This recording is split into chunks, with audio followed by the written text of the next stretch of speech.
अंतरिम सरकार ने हाल ही में भारत सहित 5 देशों से अपने राजदूत को वापस बुलाने का फैसला लिया है। ये कदम न केवल दोनों देशों के कूटनीतिक संबंधों के लिए नुकसानदायक साबित हो सकता है, बल्कि ये बांग्लादेश की विदेश नीति के लिहाज से भी एक बहुत बड़ी गलती साबित हो सकती है। बांग्लादेश ने भारत के अलावा ऑस्ट्रेलिया, बेल्जियम, पुर्तगाल और संयुक्त राष्ट्र में स्थित अपने राजदूतों को भी वापस बुला लिया है। लेकिन सबसे ज्यादा ध्यान आकर्षित करने वाली बात है भारत में बांग्लादेश के उच्चायुक्त मुस्तफिजुर रहमान को वापस बुलाने का निर्णय। ये राजदूत आने वाले महीनों में रिटायर होने वाले थे, इसलिए इसे प्रशासनिक कदम के रूप में देखा जा सकता है। लेकिन इसके पीछे छिपी असली कहानी काफी गंभीर है।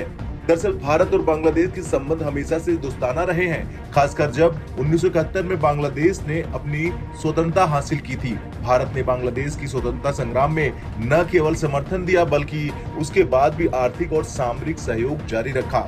इन वर्षों में दोनों देशों ने व्यापार, सुरक्षा और सांस्कृतिक आदान प्रदान में कई समझौतों पर हस्ताक्षर किए, जिससे संबंध और मजबूत हुए। लेकिन हाल ही में जब शेख हसीना की सरकार को हटाना पड़ा तो दोनों देशों के बीच तनाव उत्पन्न हुआ। बांग्लादेश में शेख हसीना के हटने और मोहम्मद यूनुस के कार्यवाहक प्रधानमंत्री बनने के बाद भारत और बांग्लादेश के संबंध में कड़वाहट देखी गई। शेख हसीना के कार्यकाल में भारत के साथ संबंध बेहद मजबूत थे और उन्होंने बांग्लादेश के विकास के लिए भारतीय सहयोग का भरपूर उपयोग किया।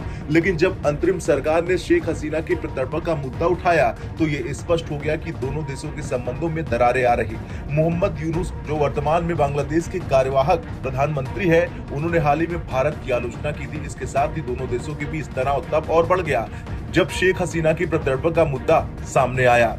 इससे भारत नाखुश था और यही वजह रही कि प्रधानमंत्री नरेंद्र मोदी और मोहम्मद यूनुस के बीच प्रस्तावित बैठक नहीं हो पाई।